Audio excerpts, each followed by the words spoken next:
Right parliament budget సమావేశాలకు సంబంధించి మరింత సమాచారం మా ప్రతినిధి వెంకటేష్ అందిస్తారు. వెంకటేష్.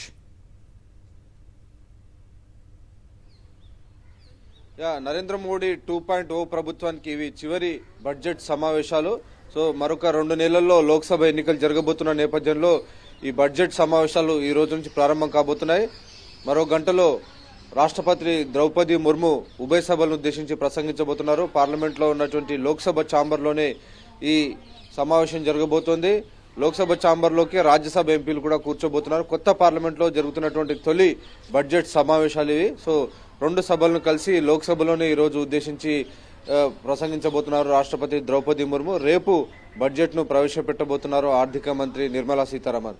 సో మొత్తానికి ఈ రోజు జరిగేటువంటి బడ్జెట్ సమావేశాల నేపథ్యంలో ఇప్పటికే చాలా మంది ఎంపీలను దాదాపు 150 మంది ఎంపీలపై గత సెషన్లో ఉన్నటువంటి సస్పెన్షన్ ను పూర్తిగా ఎత్తివేశారు. సో ఎంపీలందరూ కూడా హాజరు కావాలని కోరుతున్నారు. ప్రభుత్వం కూడా ఇప్పటికే విజ్ఞప్తి చేసింది.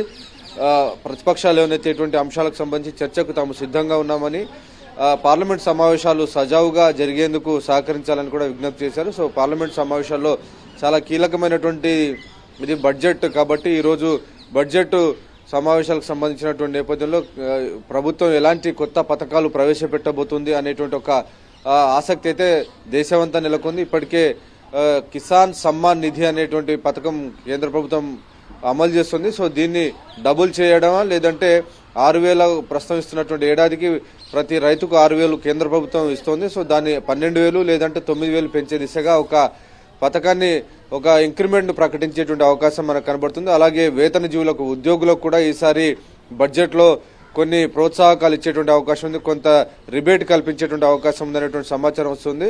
అయితే మేజర్ అనౌన్స్మెంట్స్ ఏవి లేకున్నా కొన్ని ఉద్యోగులకు అలాగే రైతులను దృష్టిలో పెట్టుకుని కొన్ని పథకాలను, కొన్ని ప్రోత్సాహకాలను అనౌన్స్ చేసేటువంటి అవకాశం కనబడుతుంది. సో రేపు ఆర్థిక మంత్రి నిర్మలా సీతారామన్ ఈ బడ్జెట్ ప్రవేశపెట్టబోతున్నారు. సో ఈ రోజు మాత్రం కేవలం రాష్ట్రపతి ద్రౌపది ముర్ము ఉభయ సభలను ఉద్దేశించి ప్రసంగిస్తారు. ప్రసంగించిన అనంతరం లోక్సభ, రాజ్యసభ మళ్లీ విడివిడిగా సమావేశమైతే ఆ సందర్భంలో ఎకనామిక్ సర్వేను ప్రవేశపెడతారు. సో ఎకనామిక్ సర్వేలో దేశం యొక్క ఆర్థిక పరిస్థితి ఎలా ఉంది, దీనికి సంబంధించినటువంటి అన్ని అంశాలను కూడా అందులో చర్చించేటువంటి అవకాశం ఉంది. కాబట్టి ఈ రోజు చాలా కీలకమైనటువంటి రోజు. రాష్ట్రపతి ద్రౌపది ముర్ము ఇన్ని రోజుల పాటు నరేంద్ర మోడీ ప్రభుత్వం చేస్తున్నటువంటి, అమలు చేసినటువంటి పథకాలు, అవి సాధించినటువంటి విజయాలు, వీటన్నిటిని కూడా ఏకరువు పెట్టేటువంటి అవకాశం కనబడుతుంది. సో అనంతరం ఆర్థిక సర్వేను ప్రవేశపెట్టిన తర్వాత ఈ రోజుకు సభా సమావేశాలు ముగియబోతున్నాయి. ఇంకోవైపు విపక్షాలు ఇప్పటికే రాహుల్ గాంధీ భారత్ జోడో న్యాయయాత్రతో ఆయన అక్కడ ఈస్ట్ లో, బీహార్, వెస్ట్ బెంగాల్లో పర్యటిస్తున్నటువంటి నేపథ్యంలో